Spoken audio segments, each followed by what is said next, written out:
Hola, hola, ¿qué tal? ¿Cómo están? Bienvenidos al podcast Inevitable Pelotudez, que como ustedes bien saben, traspasa la cancha, pero hoy no es la cancha de fútbol, sino que vamos a achicarla porque tenemos un invitado muy especial que nos va a comentar las novedades y el mundo en general del futsal en Chile. Pero primero saludo a mi compañero y amigo Iván, ¿cómo estás? Hola, hola a todos, hola a todas también. Bueno, muy contento de estar grabando nuevamente y de tener a nuestro primer invitado. Vamos a introducirlo ahora para que lo conozcan. Él es Guillermo Palma, 24 años, una persona muy metida en el futsal. De hecho es DT de futsal certificado por el INAF y actualmente está dirigiendo al club David Arellano y a Melipilla en el torneo de la NFP. También es presidente del Club Social y Deportivo David Arellano. ¿La pelota se mancha o no? Ahora comienza Inevitable Pelotudez, un podcast donde Iván Lizana y Vicente Vázquez te contarán historias que traspasan la cancha. Política, género, cultura, nada de esto es ajeno al fútbol.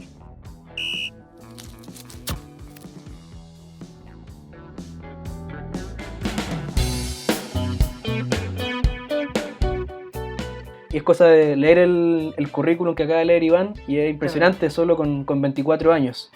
Claro, pero antes que todo y para partir la conversación, primero Guille queremos preguntarte qué es el futsal, porque me imagino que muchos auditores no sabrán mucho qué es el futsal, quizás lo confundirán por ahí con el baby fútbol, para que nos explique de qué se trata este deporte. Sí, bueno, primero que todo agradecerle a ustedes muchachos por la invitación, saludar igual a la audiencia. He escuchado sus capítulos, han estado muy interesantes, así que ojalá que podamos sumar a su proyecto. Y nada, para atender a tu pregunta, Iván, el futsal es un deporte que nace en Uruguay hace mucho tiempo con el boom del Mundial del 30. Nace allá por la necesidad de practicar fútbol en espacios más pequeños, considerando que no existía una gran cantidad de canchas de fútbol para practicar. Entonces era cómo metemos toda esa efervescencia que está produciendo el Mundial para poder meterla dentro de la sociedad. Es así como nace el futsal, como les digo, en Uruguay, y a partir de ahí se empieza a masificar. Tiene reglas que son bastante particulares. Por lo general acá en Chile se le asocia mucho al baby fútbol, lo cual es un error. La cancha es mucho más grande, las reglas son mucho más dinámicas, permite que hayan mayores oportunidades tácticas. El desarrollo técnico de los jugadores es maravilloso. De hecho, el futsal se está ocupando en países como Brasil en temprana edad para el desarrollo del fútbol mismo. O sea, estamos viendo que los mejores jugadores del mundo son brasileños por lo general y ellos tienen en su etapa formativa el futsal, principalmente porque los niños tocan el balón más veces por minuto. Estamos hablando de que un jugador de futsal toca el balón aproximadamente 6 veces por minuto, muchas más de las que la tocan fútbol. Por tanto, su desarrollo motriz en torno al balón se desarrolla de manera mucho mejor. Claro, un poco lo que dice Guille es clave y relevante porque, bueno, aquí voy a intentar aportar de mi mínima y minúscula experiencia en un curso de futsal en la universidad, que es que saber parar la pelota con la parada o la semiparada, que es básicamente lo más clave, es poder pararla con la planta del pie, que uno lo ve en algunos jugadores nomás en el fútbol, se suele ocupar por el espacio de la cancha, un poco por los tiempos también, mucho el borde interno, pero en el futsal está obligado también a elevar técnicamente tu juego. Y un poco lo que hablaba Guille, las posibilidades aumentan porque el futsal está mucho más reglamentado que el baby fútbol. Por ejemplo, en el baby fútbol tenéis que hacer el gol en general solo dentro del área, el futsal te permite hacer goles de todos lados, y hay una regla muy particular con el arquero, ¿cierto, Guille? Que si nos puedes contar un poquito. Sí, la verdad es que es una regla bien compleja quizás para entenderla como de primera impresión. Sin embargo, la regla es que el arquero, en primer lugar, para reanudar el juego, solamente tiene 4 segundos para poder jugar. Es decir, si un compañero le toca el balón, tiene solamente 4 segundos para poder desprenderse de él. Lo mismo en el saque de meta. Y tiene solamente un toque por posesión. Esto quiere decir que si mi equipo decide jugar conmigo, que soy arquero, o yo arquero hago un saque de meta, no puedo volver a tocar ese balón hasta que el rival se haga con la posesión del balón o hasta que haya algún toque que interfiera en mi posesión. Lo único que cambia esta regla es que yo como arquero puedo pasar la mitad de la cancha y de esa manera los toques se liberan, por así decirlo. Claro, que eso se da justo, disculpa aquí, eso se da mucho cuando estás perdiendo y te queda muy poco tiempo para lograr un resultado positivo.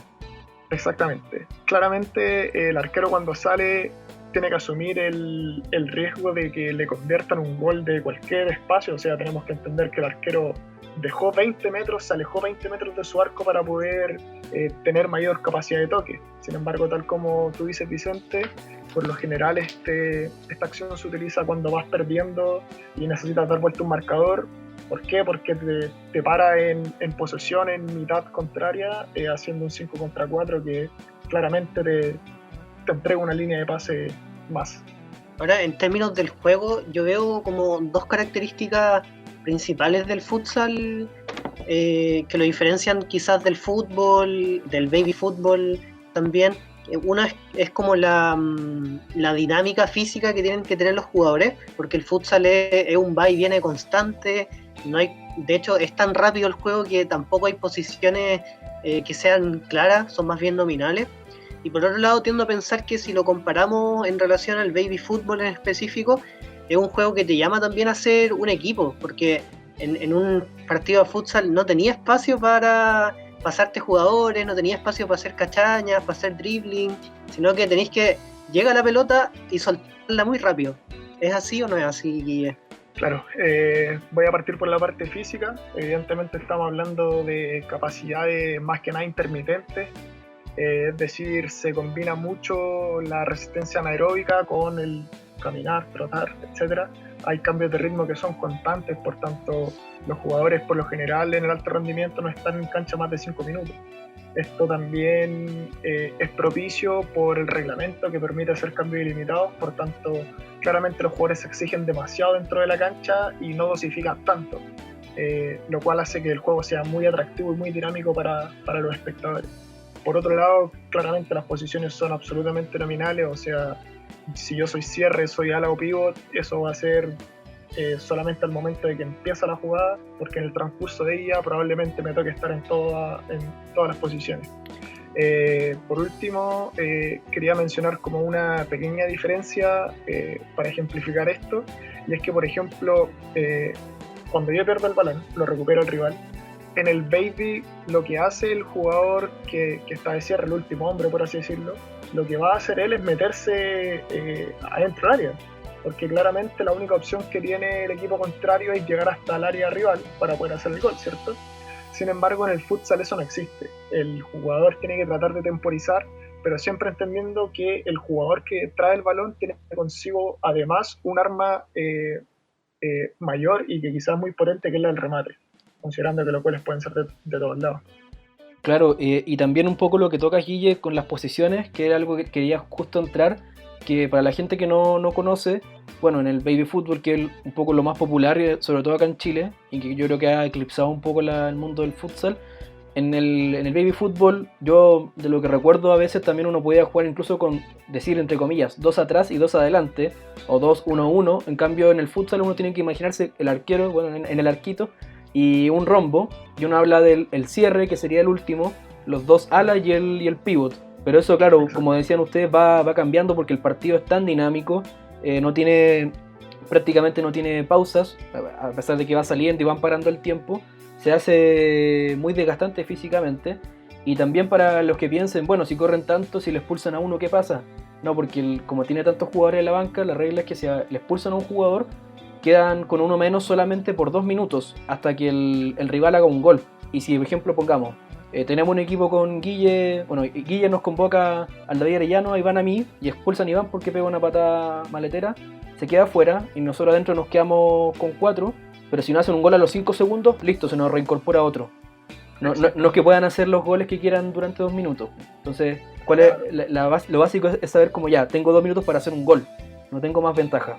Perdón, para añadir también algo, también el futsal es un juego que lleva harto como al fair play deportivo, porque está el tema de los tiempos que se van parando, o sea, una vez que la pelota sale, el tiempo deja de contar, entonces eso también evita un poco que los jugadores pequen de hacer pasar el tiempo, hay un poco más como de honestidad deportiva, tiendo a creer también. Claramente, sí, las reglas del futsal creo yo que apuntan mucho al fair play deportivo, es decir, que el equipo que gane sea el equipo que mejor lo hizo en cancha, y no por mañas deportivas como pasa en otros deportes, y al mismo tiempo también están orientadas a producir un espectáculo para las personas que lo van a ver. En ese sentido, creo que todas las reglas apuntan a estos dos puntos, principalmente el tema de que el tiempo sea cronometrado, que sea que se pare cada vez que sale el balón, hace que efectivamente el equipo que sea ganador fue el ganador en 40 minutos exactos. No es como en el fútbol que de repente un equipo tiene más tiempo de posesión que el otro, y esto se explica no solamente por las cualidades que tengan los equipos, sino que también por el tiempo que tiene uno disponible para hacerse con el balón. Y en segundo lugar, claramente las reglas están dispuestas para que ojalá haya la mayor cantidad de goles posibles, que el juego sea muy dinámico en términos físicos, que no se baje la intensidad, y de esa manera poder cautivar a las personas que ven el espectáculo. Las reglas, para que lo entienda la gente que se está iniciando en el futsal y que Guille nos puede dar cátedra, son súper claves. Así que vamos cerrando entonces este bloque respecto a qué es el futsal y pasamos entonces al estado del futsal en Chile, que Guille nos explique un poco con su expertise qué es lo que pasa en Chile y qué drama tiene el futsal en general en comparación al baby fútbol.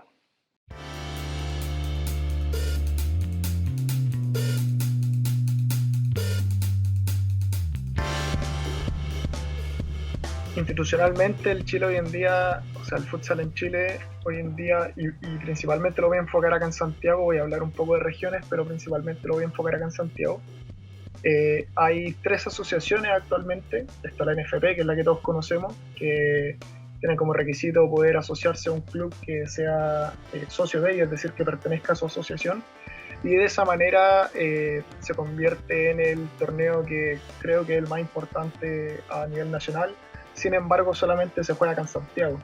Poco a poco se ha ido abriendo para que se juegue en otras regiones. Por ejemplo, se está jugando en Talca con Rangers, aunque Rangers dejó de participar el torneo pasado. Y Valparaíso también está sonando como una fuerte carta para poder entrar.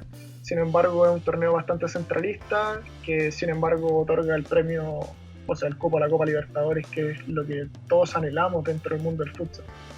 Claro. Por otro lado está la Federación Nacional de Futsal, que hay que mencionar que no es una federación nacional, es una organización deportiva que tiene por nombre federación, y ellos han estado en el futsal hace más de 10 años, 15 años aproximadamente, 16 años, y cuentan con un torneo a nivel metropolitano con distintas categorías, con diversos equipos. Y últimamente con un grupo de entrenadores se nos ocurrió la genial idea de hacer una nueva asociación, que es la Asociación Metropolitana de Fútbol Sala, y ahí de a poco hemos ido avanzando para poder acabar, digamos, con las cosas de gestión que no nos parece, la verdad.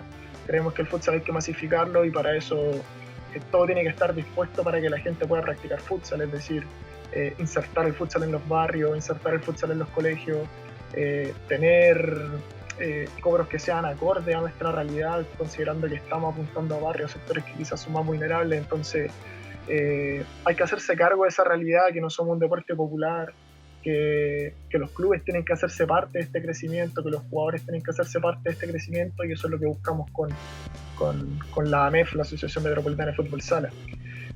Por otro lado, les decía que fuera de Santiago también se juega mucho futsal. En el norte por lo general se juega más en universidades, no tanto así en equipos. Sin embargo, hay ciertas asociaciones en Antofagasta, en Coquimbo, que son las que yo más conozco, y para el sur sí se juega bastante. O sea, Punta Arenas, por ejemplo, se jacta de ser la ciudad, digamos, que produce mejores futsalistas a nivel nacional. Entonces siempre hay un debate entretenido. En Talca se juega mucho futsal, de hecho ahí hay dos asociaciones. En Concepción hay muchos jugadores de futsal, de hecho actualmente en NFP hay muchos jugadores que viajan de Concepción a jugar para acá. Deportes Concepción fue un grande del futsal por ahí por el 2014-2013, entonces claramente tenemos que tratar de apuntar un poco a masificar el futsal a nivel nacional, no solamente acá en Santiago, y para eso es necesario descentralizar un poco nuestra disciplina. Ahora, se me ocurren muchas cosas que preguntar, pero voy a tratar de ir esquemáticamente.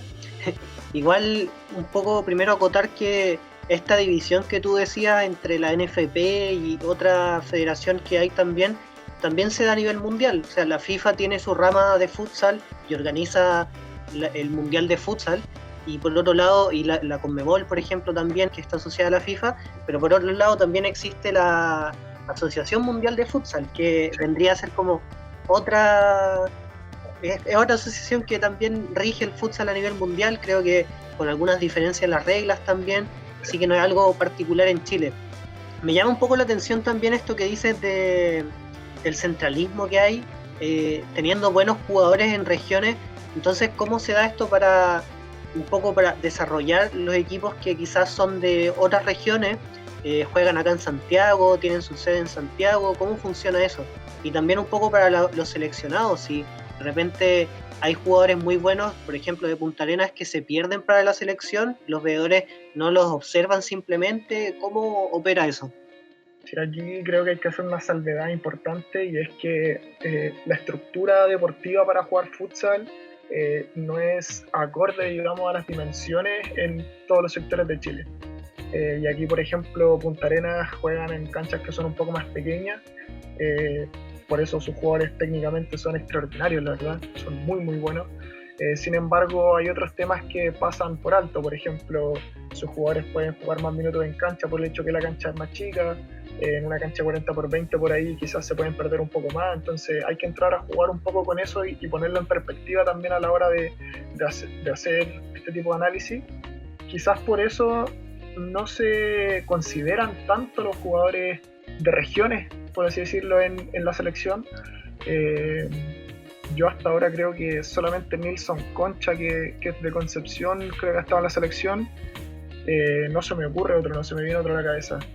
Entonces, evidentemente, la NFP como que ha cooptado un poco esa nómina, por así decirlo. Como que tiene puntos buenos y puntos malos, creo yo. Entonces creo que todo esto tenemos que tratar de ponerlo en perspectiva a la hora de emitir un juicio.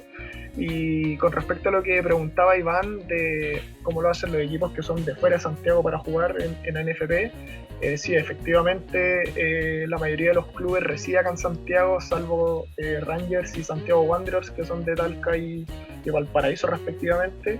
Todos los otros clubes, Antofagasta, San Antonio Unido, La Serena, Coquimbo, etcétera, etcétera, otros más, Melipilla, tienen su equipo acá en Santiago, entrenan acá en Santiago, hacen de local acá en Santiago, en recintos que facilita la NFP. Y en general, ¿por qué se juegan en Quilicura? Quilicura es el recinto que más ahora entrega, y yo no sé qué convenio tendrá ahí la NFP con Quilicura, que precisamente es el recinto que más horas presta para realizar el torneo. Sin embargo, también se juega en otros, en San Ramón, Boston College también se juega, en La Florida. Se ha ido masificando un poco más el torneo San Bernardo. Magallanes hace local en San Bernardo. Entonces, creo yo que está asociado a algún tipo de convenio que pueda tener la NFP con Quilicura, pero eso yo no lo manejo. Perfecto. Sí, y respecto a cómo funciona la dinámica de los equipos, porque uno tendría a pensar que quizás los clubes grandes que conocemos, Colo-Colo, la U, Católica, etcétera, tienen ahí su rama de futsal. A lo mejor uno pensaría que les prestarán ayuda. ¿Cómo funciona esto? Porque, antes de que des la respuesta, también llama la atención que aparezcan equipos que en el concierto del fútbol no existen. San Antonio Unido nombraste por ahí, sé que Melipilla también, o sea, tú diriges a Melipilla de hecho, y nombraste varios equipos que no son tan populares y que en el fútbol no lucen tanto, pero aquí salieron como tus primeros ejemplos. Bueno, voy a partir por los equipos que son denominados grandes, Colo-Colo, la U y Católica. De estos tres, solo Católica no tiene rama de futsal. No ha habido, creo yo, un acercamiento tal con la sociedad anónima, en este caso, que es la que tiene el cupo en la NFP, que es Cruzado.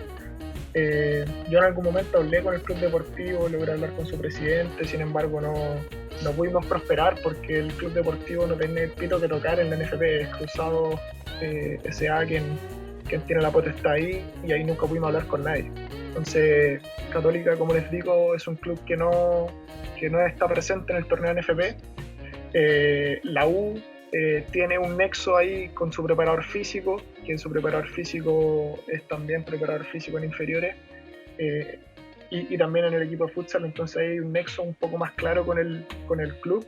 La Universidad de Chile es uno de los equipos más ganadores en la historia del futsal chileno. Aporta actualmente con muchos jugadores de la selección, fue a la Libertadores este año, es un equipo que tiene bastante nombre en la escena del futsal nacional. Y por último tenemos a Colo Colo, que creo yo que en términos de gestión es de los equipos más sólidos, principalmente porque está manejado por el club social. Eso hace que tengan una orgánica que está bien constituida, o sea, todos saben ahí el rol que cumplen, entonces claramente creo que está haciendo las cosas bien. Colo Colo sufrió un descenso hace 2 años en el futsal, rápidamente logró llegar a primera y ahí se ha mantenido hasta ahora. Y con respecto a clubes que dentro de la NFP, dentro del mundo del fútbol no son tan conocidos, ellos efectivamente han visto en el futsal la posibilidad de posicionar su nombre en una escena más competitiva. Sin ir más lejos, el único título que tiene Melipilla en la NFP es en el futsal, salió campeón en el año 2018, entonces claramente una oportunidad tremenda. Hay equipos que están en segunda división profesional en fútbol, la NFP. Estoy pensando en Recoleta, Cauquenes, San Antonio Unido. Y Recoleta, por ejemplo, este año ascendió a primera división por el término anticipado del torneo. Entonces, efectivamente, el futsal está brindando oportunidad a los clubes para que puedan posicionarse dentro de la escena del mundo del balón, digamos.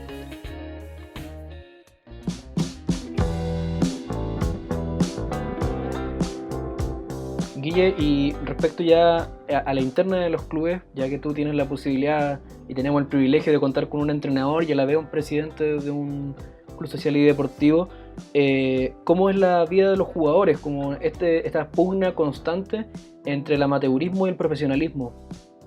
Sí, claro, es un punto súper importante el que estás tocando, porque efectivamente los jugadores de futsal son estudiantes o son trabajadores, entonces los horarios de entrenamiento hay que adecuarlos a la realidad que tienen los jugadores de nuestros planteles, atendiendo a que efectivamente cuando llegan al entrenamiento lo hacen cansados. O sea, tenemos que entender que tras horas de trabajo, tras horas de estudio, llegan al entrenamiento con un cansancio mental que es importante. Entonces efectivamente los clubes tienen que hacerse cargo de eso también. Sin embargo, yo al menos me saco el sombrero con todos los jugadores y jugadoras que hay en el plano nacional, que a pesar de eso se sacan la cresta, viajando a sus centros de entrenamiento. Hay un compromiso tremendo entre los jugadores y jugadoras que creo que es clave.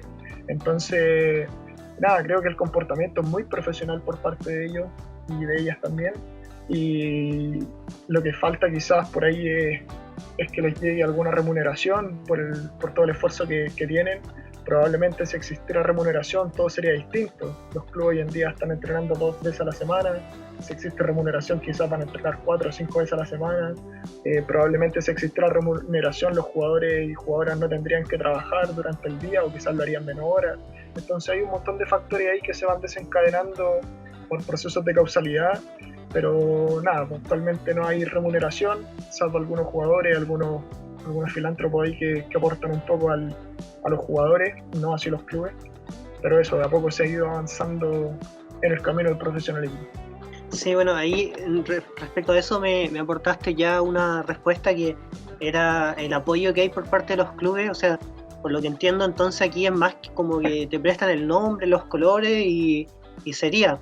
Y en ese mismo sentido también, ¿qué rol hay en el futsal por parte de la NFP? Uno ve que en el fútbol la NFP es sumamente importante, mueve una cantidad enorme de plata, pero aquí pareciera que, en verdad, no sé a qué se limita el rol de la NFP, quizás solamente organizar la liga y nada más. ¿Qué pito tiene que tocar ahí la NFP? Bueno, claramente la NFP se supone que está encargada del desarrollo del futsal en Chile. Sin embargo, lo que hemos visto en este tiempo ha sido que ha sido un desarrollo bastante centralista, con procesos que no están claros a largo plazo. Quizás no soy yo el más idóneo para hablar de eso, sin embargo, creo que su proyecto debería estar más enfocado en la formación. Hoy en día no hay torneo NFP formativo, solamente hay 2 divisiones masculinas todo competidor y una división femenina todo competidor. No hay formación, por tanto eso igual supone un problema, y es que los jugadores llegan a jugar futsal a los 20 años, 22 años sin tener una formación previa, lo cual limita un poco el trabajo de los entrenadores. Sin embargo, ahí está el rol de los clubes de barrio, que creo que han sido muy mal vistos acá en Chile. Los clubes de barrio, yo al menos me saco el sombrero por ellos. Tengo el orgullo de decir que soy presidente de uno de ellos, del David Arellano, que es un club que amo, la verdad. Pero así como el David Arellano, hay muchos más que están trabajando en formación. Te puedo dar varios nombres: Vikingo, Gedeón, Los Canales, Villa Román, Real Juventud de Cerro Navia. Entonces hay muchos clubes que están apostando a la formación, entregando herramientas del futsal, tratando de eliminar el disfrute de los barrios, que los niños jueguen futsal en sus colegios, que jueguen futsal con sus amigos. Y creo que es un camino, un modelo de gestión que, como te digo, creo que ha sido tan mal mirado y que tiene tanto que aportarle al futsal que la verdad no sé por qué no se ha considerado tanto, la verdad. Sí, Guille, y para también que entremos un poco en ese mundo de la liga a la que pertenece el David Arellano, cuéntanos como qué tan diferente es la realidad de esos clubes o de esas ligas en comparación a la NFP. ¿Cuáles son los mejores equipos? Si alguien se quiere meter en este mundo, entender, no sé, cuál es el de los más grandes, el que lleva más gente, un poco esa experiencia también. Aquí quiero hacer una salvedad, y es que muchos clubes de NFP son efectivamente clubes de barrio que están representando a un club NFP. Hay varias alianzas por ahí. Entonces, muchos de los gastos que se ven en NFP son los clubes de barrio los que incurren en ellos. O sea, es parte del esfuerzo económico en el fondo que hacen los clubes de barrio, que hacen posible que el campeonato NFP tenga vida en el fondo, porque los clubes no brindan un apoyo más allá del nombre de la camiseta. Entonces, evidentemente hay todo un trabajo detrás en los clubes de barrio que posibilita el desarrollo del futsal tanto a nivel de AMEF y de ANFP. En AMEF, bueno, se han vivido cosas muy lindas. O sea, AMEF tiene campeonatos para casi todas las edades. Este año va a haber un torneo sub-10, algo que nunca antes había hecho en Chile. Entonces, de a poco vamos avanzando hacia la masificación del futsal y que todos tengan espacio para poder practicarlo. Vamos a tener por primera vez también campeonatos de futsal femenino en series menores, sub-16, sub-19. Entonces, de a poco vamos avanzando en esta masificación del futsal. Y bueno, o sea, creo que el ejemplo más lindo que te puedo dar es que en el partido de Colo-Colo con la U, por ejemplo, que es como el gran clásico del futsal chileno, del fútbol también que todos conocemos, cuando han jugado han llevado solamente para su partido unas 400, 500 personas aproximadamente. El día que se jugó las finales de AMEF, en 4 categorías, pasaron aproximadamente 2.500, 3.000 personas por ese polideportivo. El último partido, la final y la premiación, la final fue un partidazo. En ese momento habían más de 1.000 personas en el polideportivo. Entonces estamos hablando de que la identificación que nosotros estamos tratando de lograr dentro de los clubes de barrio con su comunidad está trayendo fruto, y eso lo refleja el apoyo que les brindan ellos a los clubes. O sea, muchos padres fueron a ver a sus niños, muchas madres a sus niños, hermanos, hermanas, amigos. Entonces eso es lo que creemos que hace falta dentro del futsal y que efectivamente en AMEF lo estamos logrando. Oye, y en este contexto de casi que amateurismo que nos has comentado en el mundo del futsal chileno, me llama la atención un poco cómo se combina esto con la selección chilena. O sea, uno piensa también, bueno, uno que la mayoría de los auditores y nosotros nos centramos principalmente en el fútbol, piensa que el contexto de una selección es un contexto de profesionalismo, de dedicación absoluta al deporte, pero lamentablemente en Chile eso ocurre casi principalmente en el fútbol y quizá en el tenis. Pero en el contexto del futsal, ¿qué pasa con la selección chilena? la mayoría de los jugadores son amateurs en ese sentido, y cómo compites en ese contexto con otras selecciones en Sudamérica. Claro, efectivamente hay un tema importante, o sea, y no solamente la selección, sino que también cuando nuestros clubes van a la Copa Libertadores, efectivamente te enfrentas a equipos que tienen jugadores pagados, o sea, Carlos Barbosa, que es uno de los mejores equipos de futsal de Brasil y del mundo, su plantilla vale 138 millones de pesos, o sea, como un club que no le paga nada a sus jugadores, que su plantilla no vale nada, en el fondo va a competir contra un club que paga 138 millones de pesos mensuales. Entonces, efectivamente, ahí hay brechas importantes que hay que tratar de ir recortando dentro del futsal. Creo que ese ha sido el camino que ha seguido la selección chilena en el último tiempo, con muchos triunfos morales, como si lo queremos llamar así, recordándonos, no sé, al Chile de Juvenal Olmos, del Pelado Acosta. Celebramos que perdimos con Argentina 1-0. Creo que siendo entrenador son cosas que uno no se puede bancar mucho. Sin embargo, entiendo que la brecha es enorme todavía. Se ha ido achicando, pero sigue siendo enorme. Sin ir más lejos, hace poco salió el ranking FIFA de futsal y Chile es el 9º en Sudamérica. Entonces, solamente mejor que Bolivia. Aun cuando en el último sudamericano salimos 7º, entonces en la última eliminatoria, perdón. Entonces, evidentemente, de a poco se han ido recortando brechas.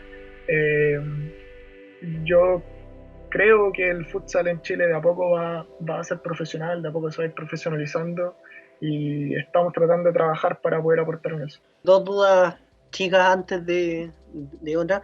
Me queda también ahí cortito, el futsal en Chile, ¿desde qué año se está desarrollando?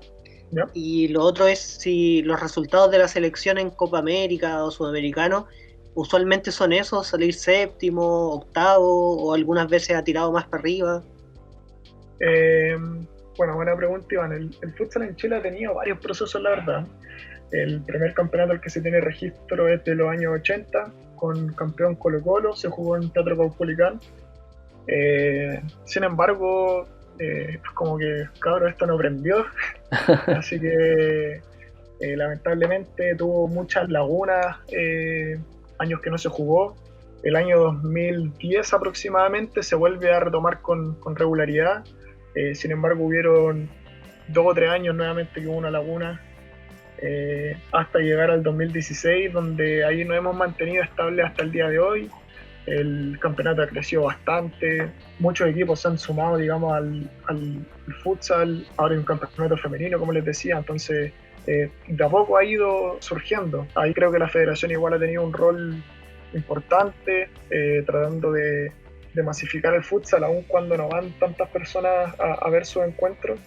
Creo que fue importante al menos para darle vida y tener como un torneo donde poder jugar, porque hubo muchos años donde no hubo. Eso creo que para responderte a ti, Iván. Y delante, Vicente, se me olvidó responderte algo que fue con respecto a los clubes que son más populares y que son los más ganadores dentro del circuito más amateur. Sí. Y ahí, bueno, claramente está Nueva Basilea, que por muchos años ellos representaron a Curicó Unido. Nueva Basilea salió muchas veces campeón de federación. Sin embargo, el rey de copas, por así decirlo, acá es Boca San Pablo, un equipo que también ha participado siempre en federación y que representa a Everton en NFP. Son de los clubes más ganadores, sin embargo creo que los más populares por ahí son clubes más emergentes, por ejemplo Vikingos de Puente Alto, que mueven mucha gente. Ellos tienen un trabajo formativo muy serio, entonces se han por ahí arraigado en su comunidad para poder avanzar. Y eso, creo que por ahí ellos son los que llevan más gente a ver futsal. Guille, y el panorama en Sudamérica respecto a las selecciones, ¿cómo es? Porque uno cacha más o menos que Argentina y Brasil la llevan, tanto como en el fútbol, y tienen una diferencia abismal con el resto. De ahí ya viene Colombia, que organizó un mundial hace no mucho, y de ahí para abajo Chile tiene la oportunidad de meterse. Para Brasil y Argentina son prácticamente 2 candidatos fijos a todas las copas del mundo. Sin ir más lejos, Argentina es el último campeón del mundo. Brasil ha ganado 4 veces el campeonato del mundo. ha disputado otras finales también contra España, que es el otro fuerte a nivel mundial. Y nada, pues somos un país casi de tercer orden acá en Sudamérica. Después de Brasil y Argentina, creo que Paraguay pisa muy muy fuerte. Luego viene un grupo que es como Colombia, Uruguay y Venezuela, que son rivales bastante duros, tienen un futsal ya trabajado hace un tiempo. Y luego está Chile-Perú, creo yo, un poco más arriba que Bolivia y Ecuador. Sin embargo, podríamos hablar de que esos 4 equipos compiten ahí como por el 7º lugar del escalafón. Sin embargo, creo que más allá de que nuestro futsal no ha estado tan bien posicionado en torneos sudamericanos y clasificatorios, creo que poco a poco, como les decía, la brecha se ha ido reduciendo y probablemente, no sé si para el próximo mundial o 2 o 3 más, probablemente lleguemos con un plantel mucho más fuerte, con una selección que tenga mucho más recorrido, que tenga mucha más experiencia y probablemente tengamos la posibilidad de clasificar un mundial, que es lo que todos anhelamos en este deporte. Sí, para cerrar un poco el contexto del futsal en Chile, me llama la atención un poco y te quería consultar igual, siendo el futsal un deporte tan atractivo, tan dinámico, tan entretenido de ver también, ahí los auditores también se pueden buscar algunos partidos en YouTube y van a ver que es de verdad un juego muy entretenido de ver. Entonces, ¿por qué crees que este deporte no ha tomado el mismo nivel de popularidad que otros deportes? No es seguido en la prensa, cuando juega la selección no se publicita. ¿Qué crees que ha pasado ahí? ¿Y por qué, por ejemplo, otros deportes, entre comillas, como el baby fútbol, sí lo hace? Yo creo que aquí hay un tema súper evidente, la verdad, y creo que toca un poco su último capítulo, que es con respecto a la mercantilización, que evidentemente aquí no hay un mercado del futsal. En la medida que no hay un mercado, evidentemente las marcas no se interesan. Al no interesarse las marcas, no les lleva dinero a los clubes por conceptos de auspicio. La televisión al menos no ha estado interesada en el futsal, probablemente por lo mismo. Como les digo, no hay un mercado para vender aún. Entonces creo que se ha avanzado como en esa arista, pero aún no es posible visualizar cuándo va a ser posible que esto ocurra. O sea, hoy en día los dineros en el futsal, más allá de que algunos clubes profesionales aportan, la mayoría de los clubes se sustentan con aportes de terceros o desde los clubes de barrio, que son los que sustentan al NFP. Entonces creo que el proceso causal es: no tenemos televisión porque no hay marcas. Creo que debería ser al revés. Debería haber televisión para poder tener marcas. En la medida que la NFP sea capaz de visualizar el trabajo que hacen los clubes, efectivamente las marcas van a llegar. O sea, no podemos esperar a tener marcas para poder llevar el futsal a la televisión, sino que creo que el proceso es todo lo contrario. En la medida que podamos llevar el futsal a la televisión, evidentemente las marcas se van a interesar.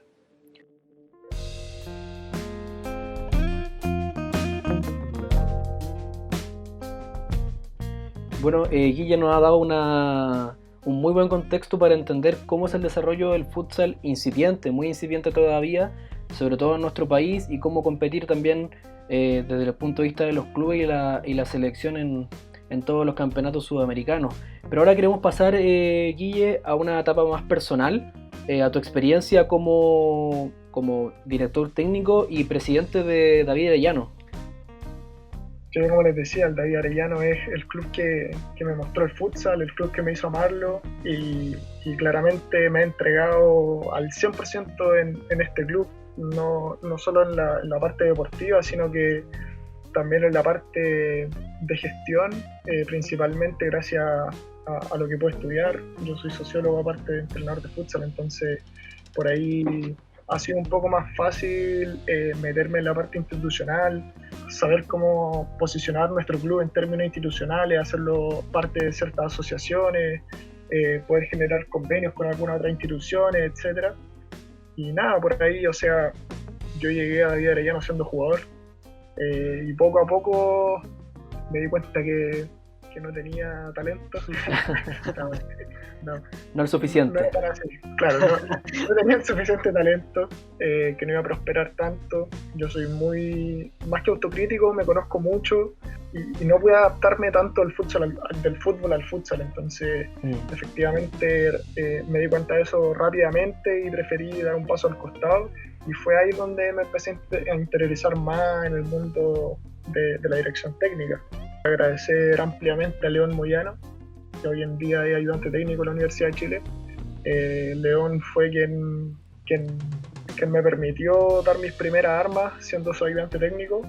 Ojo, León es más joven que yo, León tiene 22 años, es un entrenador absolutamente interesante,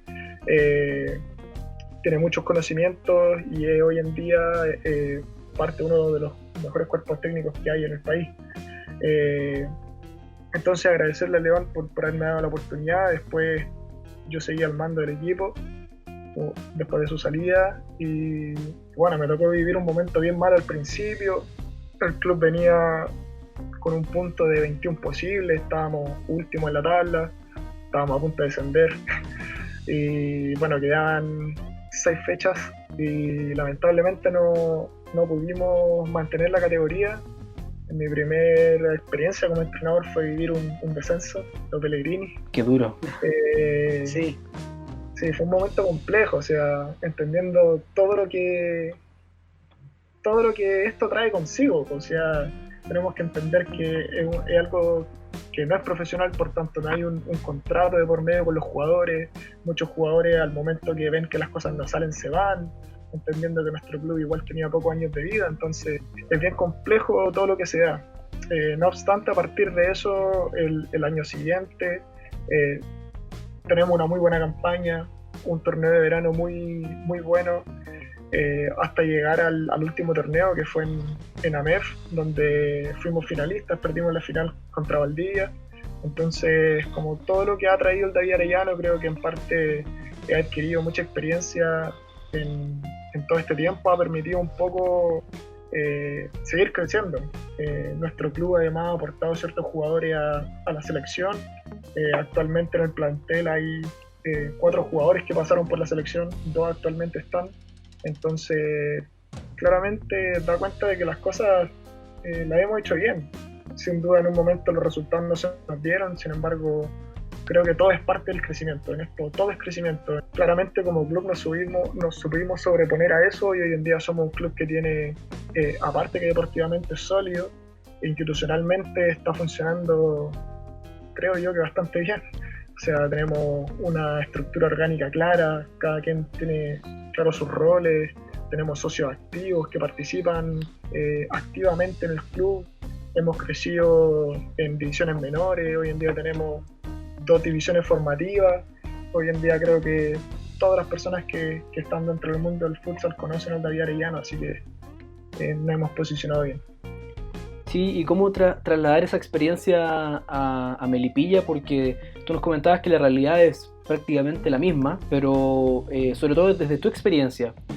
Sí, bueno, claramente ahí igual quiero hacer una salvedad. Yo actualmente soy ayudante técnico de Melipilla, hace poco volvió Matías Romero, que era el ex entrenador.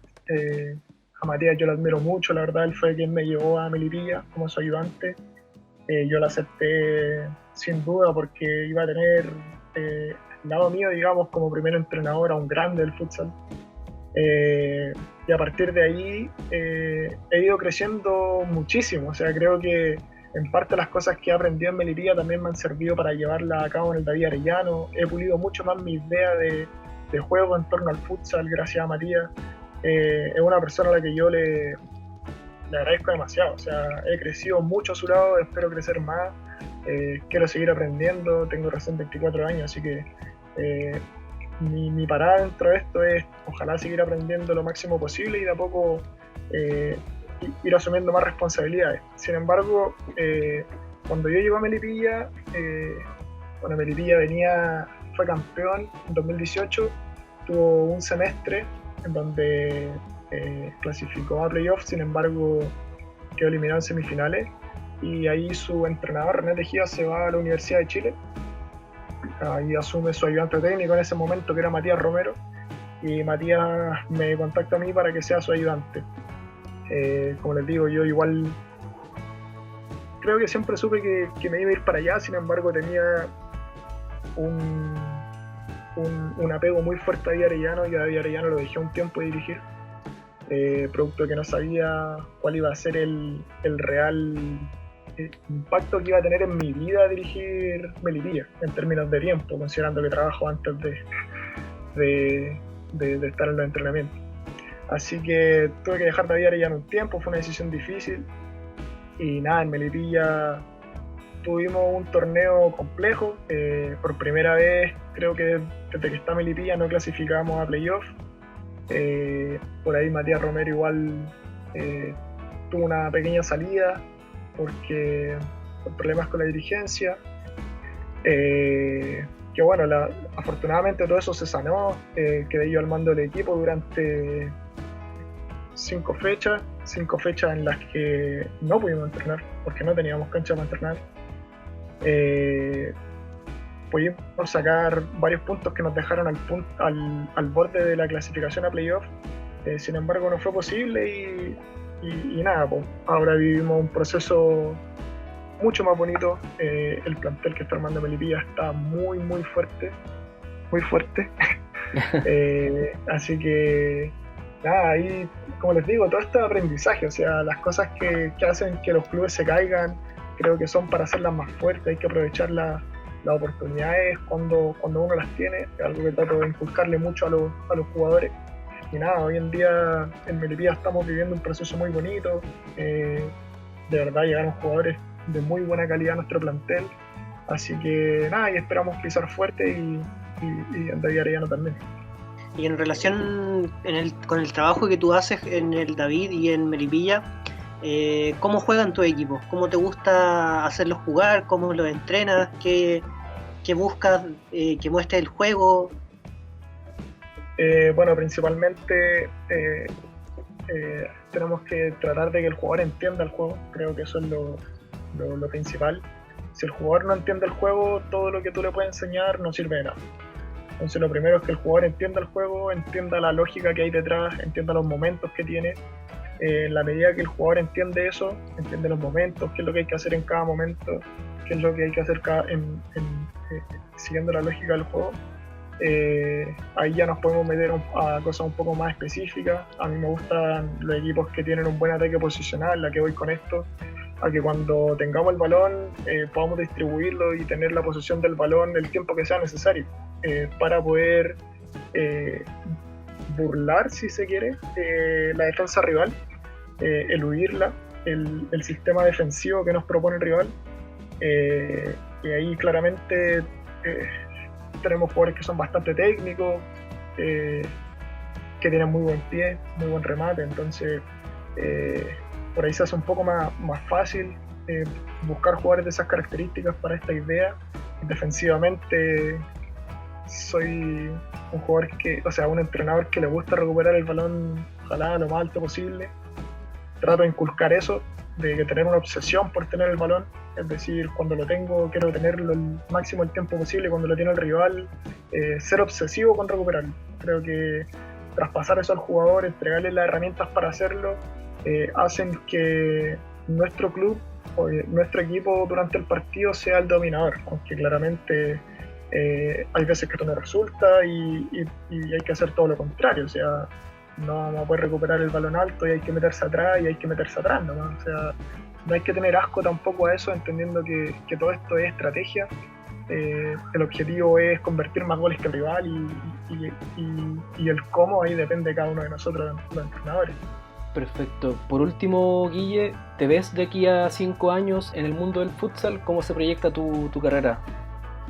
Bueno, yo la verdad es que tengo un proyecto de vida personal igual que podría cambiar todo lo que pienso del futsal en los próximos 5 años. Estoy tratando de que todo congenie. Sin embargo, en 5 años más yo espero seguir en el David Arellano. Espero que el David Arellano sea un equipo mucho más grande de lo que hoy día. Ojalá podamos tener muchas series formativas más, que deportivamente seamos un club que ganemos muchas cosas. Con los muchachos nos hemos trazado objetivos bastante altos. vamos a trabajar para eso en los próximos 5 años. Ojalá que nuestro club sea mucho más reconocido de lo que ahora. Y en Melipilla, bueno, desde que llegué a Melipilla, que es uno de los grandes del futsal actualmente, tengo una idea solamente, y es llegar a la Copa Libertadores. Eso es lo que quiero, confío en todo lo que estamos haciendo en Melipilla para poder cumplir esos objetivos. Y nada, ojalá que dentro de los próximos 5 años se pueda dar. Bueno, Guille, ha sido un gusto escucharte, aprender sobre el futsal también, conocerlo un poco más adentro, y esperamos también irle dando mayor cobertura en la medida en que vayan saliendo temas, y ojalá se puedan reanudar los torneos pronto. Así que gracias por estar acá, y ojalá también los auditores se interesen más en el mundo del futsal chileno. Sí, o sea, gracias a usted en primer lugar por darle cobertura a nuestro deporte, y dejar invitados también a los auditores de Inevitable Pelotudez a que vean futsal, que no se van a arrepentir. Es un deporte muy dinámico, muy lindo, así que disfrútenlo.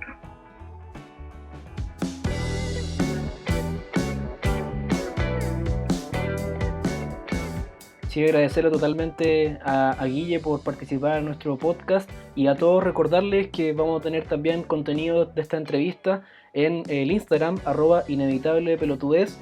Sigan a Guille, muy atento a su trabajo, en que está haciendo en David Arellano y en Melipilla, así que un panorama muy interesante, y por favor no se pierdan un próximo capítulo de Inevitable Pelotudez. Chao, chao. Chao.